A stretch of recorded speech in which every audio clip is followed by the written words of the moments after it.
ভাসি বালির ঘর বাঁধি স্বপ্নের ফেরিওয়ালাটা দিয়ে যায় জীবনে কুয়াশা ধোয়াটে পথ আলো আধারের সাথে খেলা চলেই যায়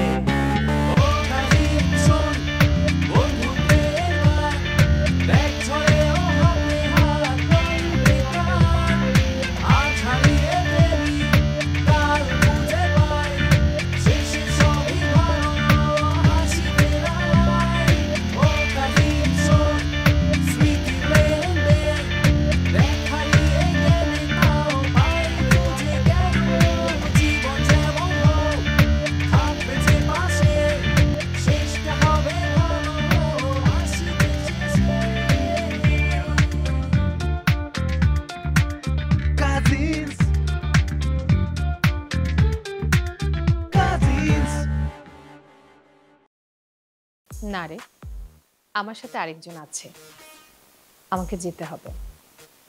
তুই বরঞ্চ রুশোকে বোঝাস। অ্যাক্সিডেন্ট কিছু না না না, জীবন খালি নেগেটিভ। বাবা যখন ছোট ছিলেন তুমিও বাবাকে নিয়ে এরকমটাই চিন্তা করতে যতটা আমাকে নিয়ে চিন্তা করো। ভিতরে পড়ালেখা করা যায়, আমার কালকে আরেকটা টেস্ট, তার জন্য ছাদে আসলাম একটু নিরিবিলি পড়ার জন্য। বল তুই খুঁজতেছিলি কেন? ব্যক্তিগত বিষয় একটু কথা কইতাম চাই ভাই, যদিও এটা আমার মুখে একদম পড়াটা মানায় না, তারপরও মানে না কয়েও আর পারতাছি না। মাফ করে দিন ভাই আপনি, আমি যদি কোনো ভুল ত্রুটি কয়ে থাকি ভাই, আমি আবারও আপনার কাছে ক্ষমা চাইলাম। আমি যদি ভুল ত্রুটি কিছু কয়ে থাকি ভাই, আমার আপনি মাফ করে দিন ভাই। আরে মা,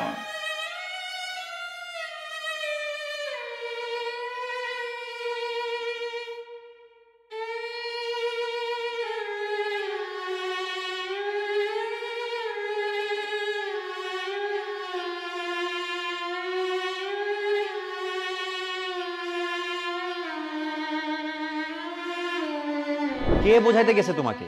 তোমাকে কেউ কিচ্ছু বোঝাইতে যায় নাই। আর আমি যদি তোমার সাথে না যাই তুমি জোর করে নিতে পারবা আমাকে? পারবা না।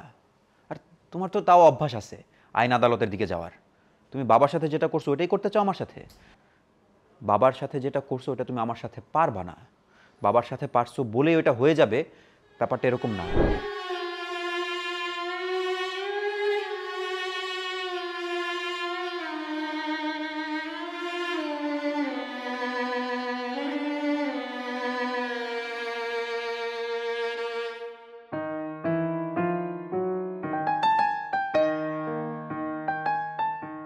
না না সাইফুল, এটা তো কোনো কথা না। তোমার ভাই আসুস না, তোরা দেখবি না বিষয়টা। হ্যাঁ না, কুফিল আমার বাদ দিয়ে লোক মানে না না, আমি তো সারা দিয়াম না তো। আমি অনেক টাকা খরচ করে পরে যে আমি ডুবাই গেছি।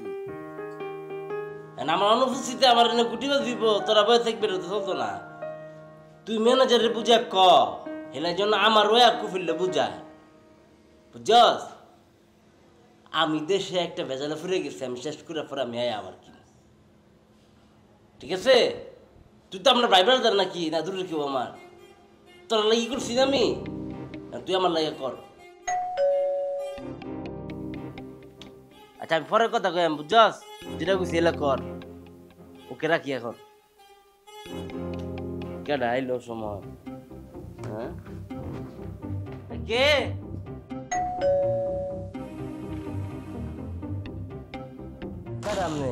কার কাছে শুন?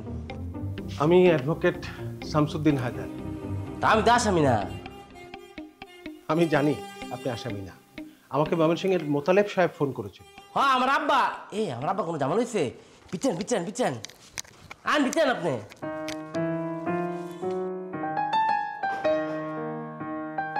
বই না বই না বই না বই না, সমস্যা নাই। কি তো হয়েছে? আমার বাপের কোনো ঝামেলা হয়েছে? হ্যাঁ না না, আপনার বাবার কিছু হয়নি। আমি একটু আন্দালিব সাহেবের সঙ্গে কথা বলতাম, উনি কি বাসায় আছে? দাদা ভাই তো বাসায় আছে। কে রে দাদা ভাই, কোনো ঝামেলা হয়েছে? আমার কোন? না না, এত অস্থির হবেন না। আপনি যদি একটু আন্দালিব সাহেবকে ডেকে দিতেন, তার সঙ্গে আমার কিছু জরুরি কথা আছে। সমস্যা নেই তো, আমি তো দাদা ভাই ছোট ভাই, তো জরুরি বিষয়টা কি আমার আর্জেন্ট ভাবে কোন যায়। এত টেনশন নিচ্ছেন কেন? এই আন্দালিব সাহেবদের এই বাড়ির বিষয়ে কি যেন একটা ঝামেলা হয়েছে, বাইরের অংশীদার এসে নাকি দাবি করছে, এই বিষয়টাই আলোচনা করব। হ্যাঁ দেখছেন, আমি এত বুকা করে আমি অ্যাডভোকেট দেখে তো মনে করা উচিত ছিল যে আমি তো আমার বাপরে কইছিলাম আচ্ছা যাই হোক, ঝামেলা কি তো হয়েছে, আমাকে দিচ্ছি না, জিতিনি, বিষয়টা মাত্র আমি শুনলাম। এই ব্যাপারটা নিয়ে আন্দালিব সাহেবের সঙ্গে একটু আলোচনা করে বিস্তর পরবর্তী কি করা যায় এ বিষয়ে একটু ডিসিশন নেব। আর জেতা হারা তো অনেক পরের ব্যাপার। ঘুমায়া খেলা এখন পর্যন্ত স্টার্ট করতে পারেন নাই, এর আগে ফিনালে লেগে পড়ছেন না। না না, ফিস্টিস নিয়ে আপনার কোনো চিন্তা করতে হবে না, খেলা এখনো শুরু হয়নি। খেলাটা কিভাবে করবো এই জন্য একটু আন্দালিব সাহেবের সাথে কথা বলতে হবে আমার, একটু ডেকে দিন। সমস্যা না, আমি দাদা ভাইয়াকে ডেকে পাঠাচ্ছি। আর আপনি চা খাবেন না কফি খাবেন? আমি চাই খাবো, আর চায় কিন্তু চিনি দেবেন না একদম। কেন চিনি দেবো না? কে রে, মানে আপনি কি ডায়াবেটিস সমস্যা? না, আমি চাই চিনি খাই না, আর ডায়াবেটিসের সমস্যা আমার নেই। তবে চিনি খাওয়াটা এড়িয়ে চলা ভালো। আপনিও চিনি খাওয়া এড়িয়ে চলবেন, একটু মোটা হয়ে যাচ্ছেন। চিনি একদম খাবেন না, পারলে আজ থেকে চিনি বন্ধ করে দেবেন। হ্যাঁ না, কোনো কথা বললেন, চিনি আমাকে ছেড়ে দিল, আমি চিনিকে ছাড়তে পারবো না। চিনি ছাড়া আমার ভালো লাগে না, বুঝলেন? সমস্যা নাই, আপনারা আমি চিনি ছাড়াই দিতেছি, চেষ্টা করবেন মাঝে মাঝে চিনিটা খাওয়ার। ধরে আসছে এটা। না না, আপনাকে তো আমি আজকেই বলছি না চিনি ছেড়ে দিন, আপনি আস্তে আস্তে ছাড়েন। আমি কিন্তু একদম হঠাৎ করে একদিনের ডিসিশন চিনি ছেড়ে দিয়েছি। সমস্যা নাই, আপনার আমার উপদেশ দিচ্ছেন, আমি আপনার একটা উপদেশ দিতেছি, কফি দেয়া চিনিতে আপনি কফি খান, সমস্যা নেই। বুঝলেন? আর শুনুন, আন্দালিব সাহেবকে একটু তাড়াতাড়ি।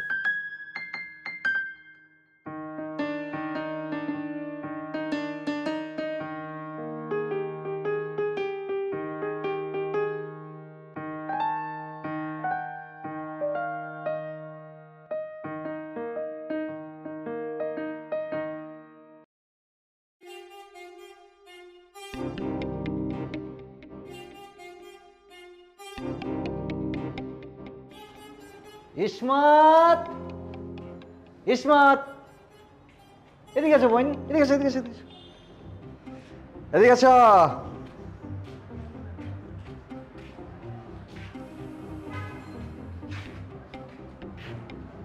একটা খুশির সংবাদ শুনলাম, তোমার জন্য নাকি পাত্র দেখা হচ্ছে। কে বলছে আপনার? আমি কেডা? আমি হইতেছি মন্টু দা বিবিসি। আমার কাছে সব খবরই আছে। আমার নেটওয়ার্ক সম্পর্কে তোমার কোনো আইডিয়া আছে? কোনো আইডিয়াই নেই। তা তোমার যে একের পর এক পাত্ররা ক্যান্সেল করে দিতেছে, এরম যদি হয় তা আমগো বংশের ইজ্জত থাকবো? শুনেন মন্টু ভাই, আমার এই পার্সোনাল স্পেসে ইন্টারফেয়ার করা বন্ধ করেন। হ্যাঁ, কোথায় কি করতাম না? মানে- আচ্ছা শোনো, আমি একটা কথা কই, আমার একটা দায়িত্ব আছে তো, আমার একটা দায়িত্ব আছে না, আমি নিজেই দায়িত্ব নিয়ে নিছি। তোমার একের পর এক যে এই যে পাত্ররা ক্যান্সেল করে দিতেছে, এটার একটা কারণ তো খুঁজে বের করানো লাগবো। আমার ধারণা এই যে তোমার চেহারার ডাইসটা কিন্তু ভালো না, বুঝছো? তোমার আমার ধারণা তোমার চেহারার ডাইস দেখেই পাত্ররা কয় যে না, এই ছেলের বিয়ে করতাম না। ডাইস কি? ডাইস মানে চেহারাটা কিরম আর কি, মানে এরম না এরম, এটা সেই ওই ওই ওই হেডাই আর কি। তো তুমি আমার মনে হয়, বুঝছো, আর এই যে তোমার একটা নাম কি একটা লাগাইছো, ইলু, এটা স্যারেরা ভাববো কি, চিন্তা করে যে ডাকবো কি বা ইলু, এটা কোনো নাম হইলো? যেই শরীর চেহারা ভালো না, যেই শরীর নামে ডাকতে সমস্যা, সেই শরীরে কেটা বিয়ে করবো? হ্যাঁ, কেটা বিয়ে করবো? তুমি এইটা নিয়ে একটু চিন্তা করো, বুঝছো? একটার পর একটা ছেড়া যে তোমার বাদ দিতেছে, এটা ভাই হিসাবে আমার ইজ্জতে লাগতেছে না। তার যে ইসুফগুলের ভুসিটাই ভালো, কইতে পারবো যে ইসুফগুলের ভুসি আমি তোমার ভালোবাসি। আর তোমার তো আমি পুরাটা বুঝতে পাইতেছি না, মানে কি যে তুমি একটা কি কি তোমার সমস্যাটা কি কৌশা? তোমার এই ছেলেরা পছন্দ করে না কেরে? কি সমস্যা? এই হারা দিন এরকম ঠক ঠক করলে হইব? ঠক ঠক না, টিকটক। ওই তো টিকটক, তুমি টিকটক করে এত এত সেরা তোমার দেখে, কোনো সেরা তো এরকম কইলো না যে ইসুফগুলের ভুসি মানে ইসমত আমি আপনাকে ভালোবাসি, এটা তো কেউ কইলো না, কইছে? আর তুমি তুমি কি তোমার তো তুমি একটা ঢাকা শহরে শুনছি সেরা সেরি নিজেরা নিজেরা প্রেমরে একটা প্রেমও করতে পারলো না। সিসি সিসি কি তুমি তো পারো না, তোমার কি পছন্দ করে না? এটার কারণটা তো আমি বুঝলাম না, এটা তো আমরা বংশের ইজ্জতের ব্যাপার। হ্যাঁ, তোমার কি পছন্দ করবো না কেরে?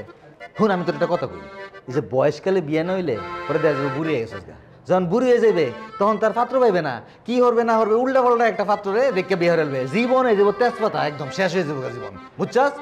তার সাথে তুই একটা কাম কর, তুই নিজের যত্ন নে। তোর আমি তো আসলে তোরে পুরোপুরি বুঝতে পারতেছি না, মানে কি সমস্যাটা লাগিয়ে রয়েছে। চেয়ারের ডাইসটার একটু ঠিক করতে পারলে খুব ভালো হইতো। এইটা কিন্তু আমরা বংশের ইজ্জতের লেগে খুব খারাপ হয়ে যেতেছে, বুঝছাস? মন্টু ভাই, আমার তো বিয়ে করার বয়স হয়নি এখন পর্যন্ত, আমার পড়াশোনাই শেষ হয় নাই, আর আপনি আমার সাথে যে এইভাবে কথা বলতেছেন, আপনার না আমার বয়সে একটা মেয়ে আছে। ও মায়া মায়া গো, তোর বিয়ের বয়স হয়েছে না? হ্যাঁ, আমার একটা মাইয়া আছে। আমার মাইয়া তো 5-6-এ পড়ে, বিয়ের বয়স হলে বিয়ে দিয়ে দাম। বাল্য বিবাহ? আরে অহন কি দাম নাকি, 9-10 উঠলে দিয়ে দাম। তাও তো অনেক ছোট। তো কি তোমার মতো বুড়ি বানায় পরে বিয়ে দাম, যে পাত্রই খুঁজছে রহন যেত না? হ্যাঁ, আর তখন কি গো, উল্টা পাল্টা একটা ফ্রেম হরান লাগবো, সাথে যাইবে দেখবে যে হে দূরের তো একজন কইবো হাই হ্যালো, এইটা কইয়া ফ্রেম হয়ে রাখবো, পরে এটা কিরম বেটা পড়বো এটা তো টের পাইবে না।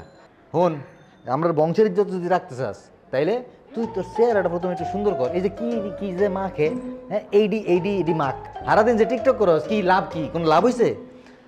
ওরে বুড়ি হয়ে গেলে কারে বিয়ে হরণ লাগবো জানাস? দেয়া যাবে একটা ট্রাক ড্রাইভারের বিয়ে হরছস। তোর জামাই ট্রাক চালাইবো, বম বম বম বম ট্রাক চালাইবো, আর তুই উপরে ওই আর টিকটক করবে। যখন টিকটক করবে তখন মনে করবো মন্টু ভাই আসিন, ভালা কথা কইছিন, তখন তো বুঝবে না। বোন হুন, এই যে তোর ভাই হিসেবে আমার একটা দায়িত্ব আছে না? আমি আছে, আমার একটা দায়িত্ব আছে, সেই দায়িত্ব আমি নিজে নিজে লয়ে লইছি। সেই দায়িত্ব হিসেবে আমি চিন্তা করছি যে আমি আমার পছন্দের পাত্রের লগে তোর বিয়ে দেব। আমার পছন্দের 5টা পাত্র আছে, এরা আমরা থাকে, এই তাগরা জোয়ান মন আছে, এবং এরা সবগুলা ডিগ্রি পাস। তারা সারাদিন বিভিন্ন কাজকর্ম করে, খেতে কাজ করে, বিভিন্ন কাজ করে, ছোটো ছোটো ব্যবসাপাতি করে, এবং ভালাই চলে। তুই এরার একটারে দেখিয়া বিয়ে হয়ে নিস, বুঝছিস? আমি এরারে পাঠালাম, ঠিক আছে? আমার মা আমারে পারে নাই বিয়ে দিতে, আর আপনি আসছেন কই থেকে যে আমার বিয়ে দিবেন বলেন? উমা, তোর মা পারে না, এর লিগে তো আমি দায়িত্ব নিছি। তোর মা তো পারতোই না, কারণ তোর মা ইসে এরালইয়া তোর মা তোরে কোনো বিয়ে দিতে তো না। আমি এই ফুলাফানরে বুঝাই কইয়াম, দেখবে দয়া হইরা বিয়ে করে নেবো।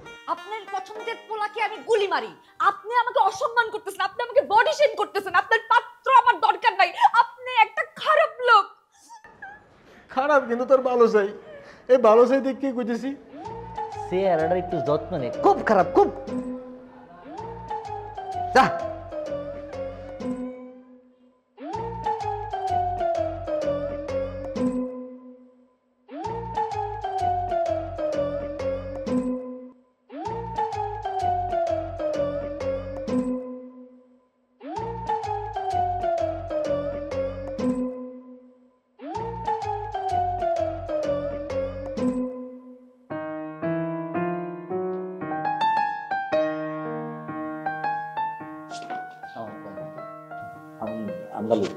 জি, ওয়ালাইকুম সালাম। আমি শামসুদ্দিন হায়দার, অ্যাডভোকেট। জি জি, চাচা বলেছেন, বলছেন না? জি, চাচা আপনার কথা বলেছিলেন নাকি? জি, ওই আপনাদের এই বাড়ির বিষয়ে যে ঝামেলাটা আছে, ওই বিষয়েই আমাকে ফোন করে বললো যে আপনার সঙ্গে যেন একটু বিশেষভাবে কথা বলি।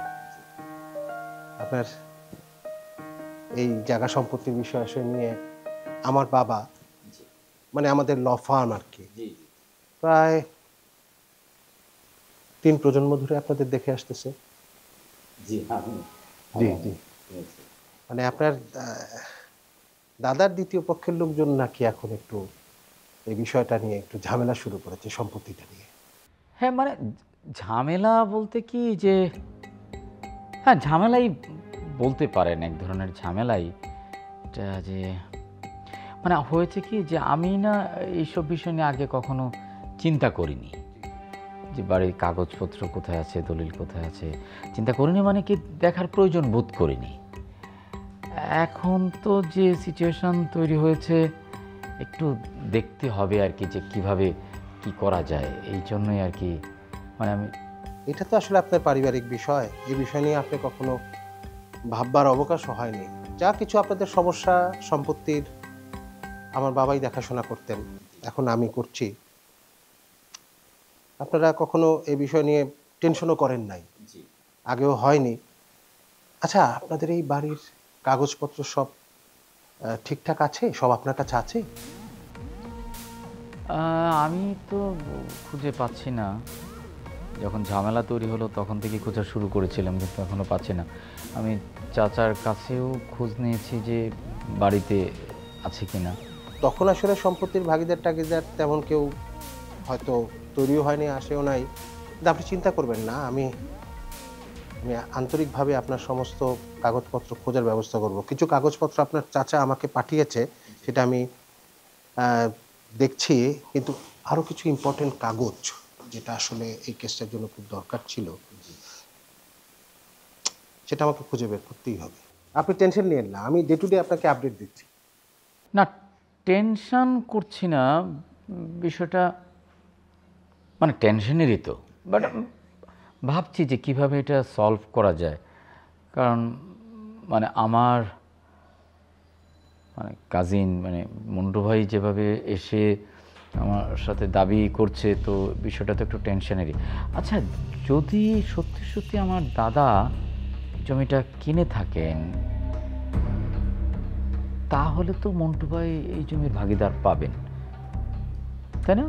শুধু মন্টু ভাই না, মানে আমার মনে হয় পুরো কাজিনরাই পাবেন না? সমস্যাটা এই জায়গায়।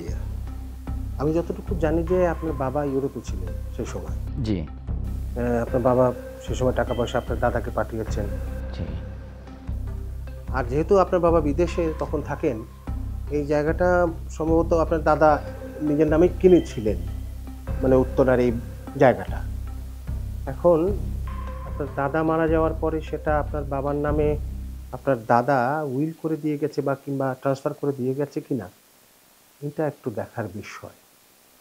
যদি দিয়ে যায় তাহলে তো ভালো, আর যদি না দেয় তাহলে আপনার এই কাজিনসরা বা লোকজনরা একটু ঝামেলা করবে, সেটাও সামলানো যাবে।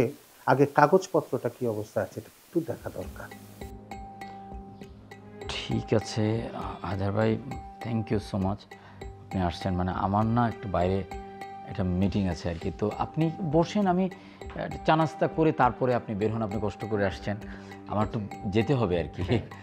বুঝতে পেরেছি। কাগজপত্র যে আপনার চাচা দিয়েছে তা তো আমার কাছে আছে। জি, জি। নিউজিল্যান্ডে আমি দেখি খোঁজখবর আজকেই লাগানো শুরু করি। আপনি একদম টেনশন নেবেন, আমি প্রতিটা আপডেট আপনাকে আমি জানাচ্ছি। জি জি, আমি টেনশন করছি না, আপনি যেহেতু আপনি আছেন এই জন্যই টেনশন করছি না। Thank you, best of luck. জি জি জি, thank you. Thank you sir. জি জি, বেস্ট অফ লাক।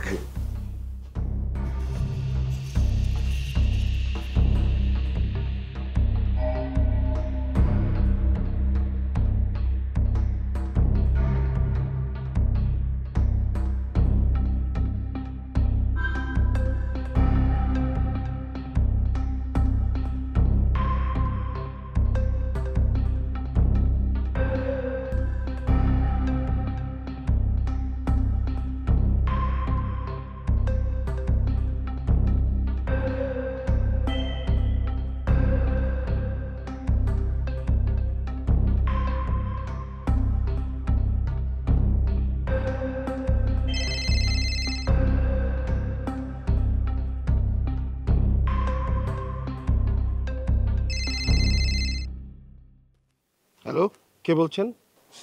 জি, সালাম আলাইকুম। আমি আপনার একজন শুভাকাঙ্ক্ষী, আমার নাম হইতেছে মন্টু। আপনি আপনি মানে আপনি হুদাই একটা পারিবারিক ঝামেলার ভিত্তি জড়াইতেছেন, বুঝছেন?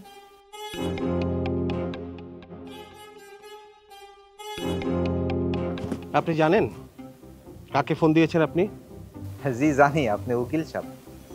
জি, আমার কাজটাই হচ্ছে পারিবারিক ঝামেলার মধ্যে জড়ানো। এখন বলুন মন্টু সাহেব, আপনাকে কিভাবে সহযোগিতা করতে পারি? না মানে তেমন কিছুই না, এই ভেজালটা থেকে সরে যান, হুদাই ঝামেলা বাড়ায়েন না। এটা তো সম্ভব না মন্টু সাহেব, আমাকে রাখাই হয়েছে এই ঝামেলাটা সামলানোর জন্য। সময় নষ্ট করতেছেন। শুনেন, আমার কাছে না সব কাগজপত্র আছে, বুঝছেন, সব আসল।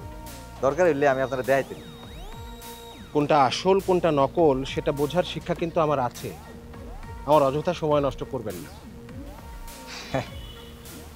বুঝবেন বুঝবেন, কোর্টে গেলেই বুঝবেন, বুঝছেন। আমার কাছেই কিন্তু সব আসল জিনিসপত্র আছে।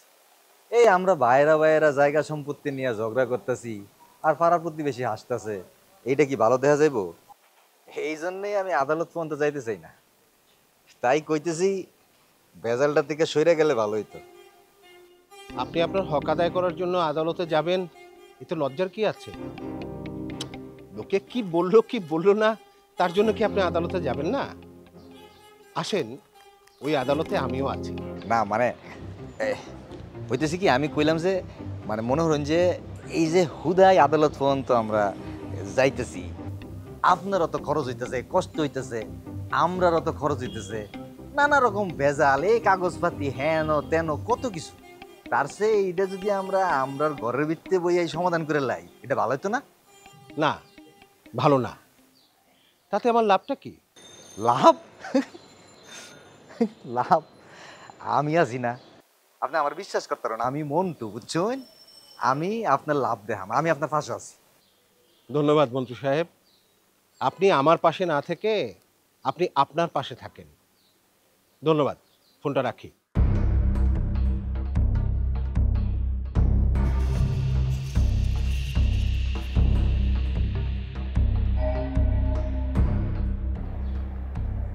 এই বেড়া তো মহাতেদর, কোনো কথাই মানতেছে না। এই ফেরাতে কেমনে বাঁচিয়েলা তো নতুন ভেজাল শুরু হয়েছে।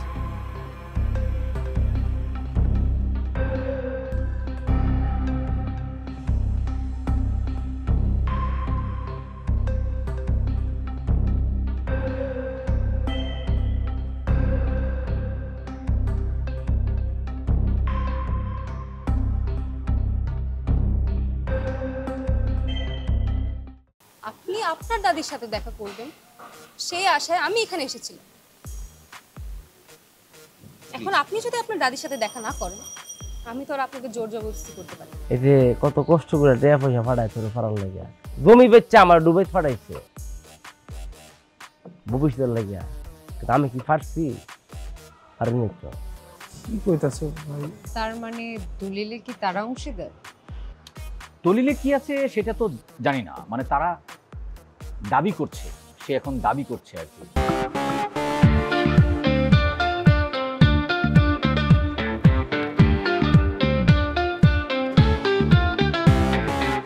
চোরাশিতে ভাসি বালির ঘর বাঁধি, স্বপ্নের ফেরিওয়ালাটা দিয়ে যায়, জীবনে কুয়াশা ধোয়াটে পথ, আলো আধারের সাথে খেলা চলেই যায়।